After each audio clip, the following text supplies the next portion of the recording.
It's fairly quiet on a summer afternoon here in Farmington, but work is underway to transform these empty fields into a home for more than 1 million chickens. More than 20 chicken houses are planned for this 1 square mile of land in Kent County. One of those farms will build 12 chicken houses, the other one will be 10. Frankly, I see this as an anomaly, and it does raise concerns. I don't think we're going to see that too often because that's a very expensive proposition. Each new chicken house constructed and equipped costs about $400,000. And for someone to put up 20 houses, that's an $8 million investment. Delaware is already home to more than 200 million chickens every year. They make up a major industry that's a big player in Delaware's economy. Delaware chicken goes around the world.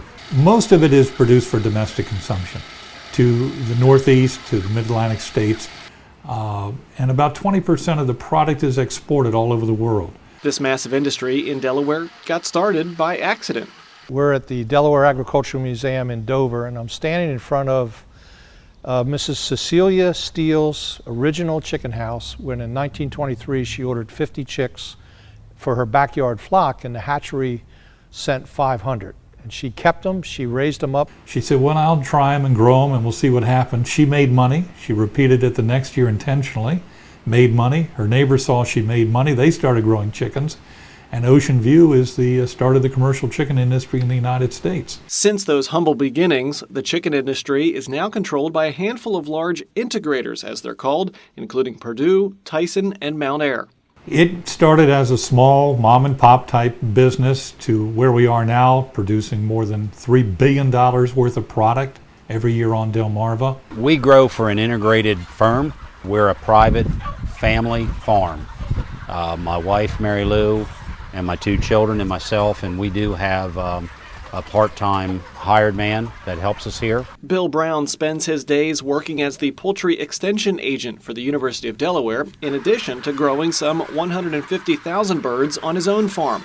He's always trying to find new ways and better methods of raising chickens. We are able, through the adoption of this technology, we're able to better care for animals today, and it allows one operator to take care of large numbers of birds. Part of that technology is fully automated controls. From lights, fans, temperature, food, and water, it's all run by a central control panel. If I go down, I can get my water, and I look at that water to determine are the birds eating and drinking right. These birds eat a balanced ration. It is absolutely formulated.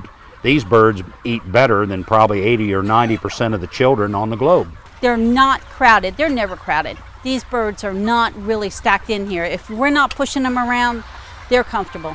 They're spread out and comfortable. With so many birds on the Delmarva Peninsula, a big challenge is dealing with all that chicken waste. If you're referring to chicken manure as waste, you're referring to it incorrectly because it is a valuable fertilizer product. Whatever you call it, finding ways to best use that chicken manure has been a major issue. Much of it gets spread on local farm fields, but over-application caused runoff. That's polluted waterways, including the Chesapeake Bay. Without a doubt, we did over-apply manure prior to the law. That law is the 1999 Nutrient Management Law signed by then-Governor Tom Carper. We are sensitive and understand the need to protect those waters. Every chicken farm has a nutrient management plan that's with our department. Key says the impact of better nutrient management is still working its way through the soil. These molecules take a long time to move through the system. I think we're moving in the right direction. I think, over time, 10, 20 years, we'll see the full impact of these practices. So as more chicken houses go up, what's the future of Delmarva poultry?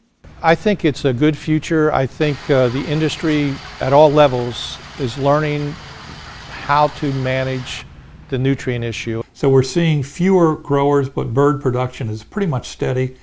Meat production is going up. You will see larger operations. I'm not making any apologies for that. It's just the way things are.